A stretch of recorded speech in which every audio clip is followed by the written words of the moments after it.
Hello प्यारे बच्चों, तो चलिए इस क्वेश्चन को डिस्कस करते हैं। सबसे पहले क्वेश्चन में देखते हैं क्या क्या इन्फॉर्मेशन अपने को गिवन है। इसने बोला solution of the system of equation.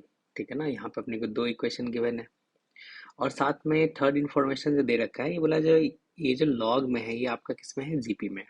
ठीक है ना, तो सबसे पहले हम लोग इस इन्फॉर्मेशन का यूज कर लेते हैं। तो यहाँ से हो सकता है अपने को एक्स वाई जेड में कुछ रिलेशन मिल जाए। तो अब बताइए, अगर ये तीन टर्म्स जीपी में गिवन है अपने को और आपको पता है अगर ए बी सी जीपी में होता है तो आप क्या बोलते हो, मिडल टर्म का स्क्वायर किसके इक्वल हो जाता है, product of first and last term के इक्वल हो जाता है। ठीक है ना, तो बी स्क्वायर इक्वल्स टू ए सी। तो ऐसे ही इसका स्क्वायर आ गया इन दोनों के प्रोडक्ट के इक्वल। अब इसके बाद हमने क्या किया, एक तो आप डायरेक्ट यूज कर सकते हो, इस टाइप का क्वेश्चन आपने क्लास में किया होगा जो देखो, अगर आर्गुमेंट और बेस दोनों इक्वल है और प्रोडक्ट में तो इसको कैंसिल करके अपन लॉग इन दोनों को कैंसिल कर देंगे और ये किसके इक्वल हो जाएगा, log z to the base y। ठीक है ना, अगर नहीं पता है तो आप बेस चेंजिंग थ्योरम यूज करो।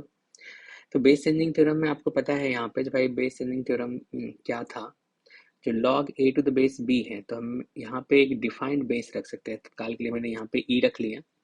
तो ये जो आर्गुमेंट है a, ये ऊपर चला जाएगा और ये जो b है वो दूसरे दूसरे log का आर्गुमेंट बन जाएगा। ठीक है ना, पहला। दूसरा, इसी में आपने बेस चेंजिंग थ्योरम में पढ़ा था, जो अगर log a to the base b है और आर्गुमेंट और बेस को मैं इंटरचेंज करना चाहता हूँ तो क्या मैं इसको लिख सकता हूँ 1/log b to the base a। ठीक है ना, तो अब चलिए हमने पहला तो बेस चेंजिंग थ्योरम लगा दिया, तो ये दोनों क्या होगा, कैंसिल आउट हो जाएगा। फिर क्या बन जाएगा, अपने पास आएगा log z to the base e upon log y to the base e। ठीक है ना, और ये किसके इक्वल है, तो log y to the base z के स्क्वायर के इक्वल है। ओके, अब हमने यहाँ से क्रॉस मल्टीप्लाई कर दिया तो अपने को ये मिला जो भाई log y to the base z whole cube equals to 1। तो आप बोल सकते हो यहाँ से जो ये आ जाएगा log y to the base z equals to 1। ठीक है ना, इसका रियल सॉल्यूशन आपने ये वाला बता दिया। अब आपको पता है भाई, जो अगर log y to the base z equals to equal होगा तो इसका मतलब बेस और आर्गुमेंट इक्वल होगा। ठीक है ना, तो ये क्या आ जाएगा, y इक्वल्स टू z आ जाएगा। क्लियर है। अब अपने पास दो और इंफॉर्मेशन है, ठीक है ना, उसका भी यूज करना है। क्योंकि यहाँ तो एक रिलेशन मिल गया वाई जेड में और अपने को एक्स भी तो चाहिए होगा और वैल्यू भी चाहिए होगा, क्योंकि ऑप्शन में आपको वैल्यू फाइंड करने के लिए पूछा है।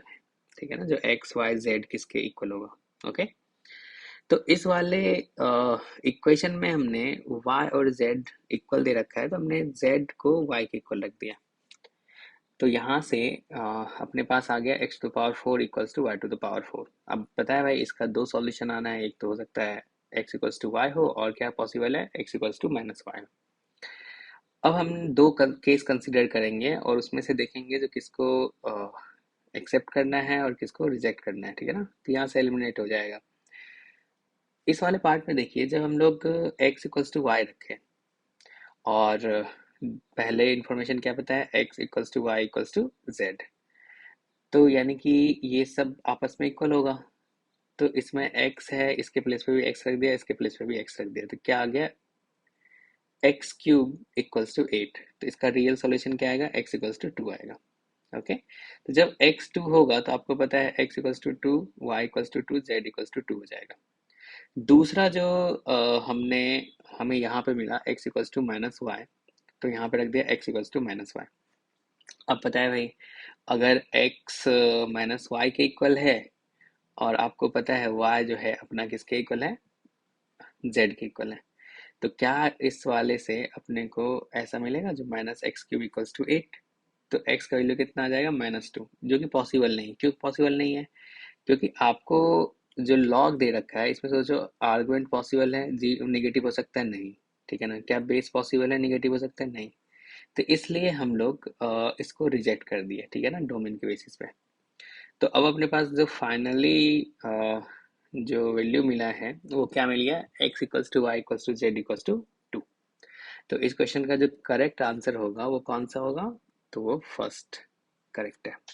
ओके।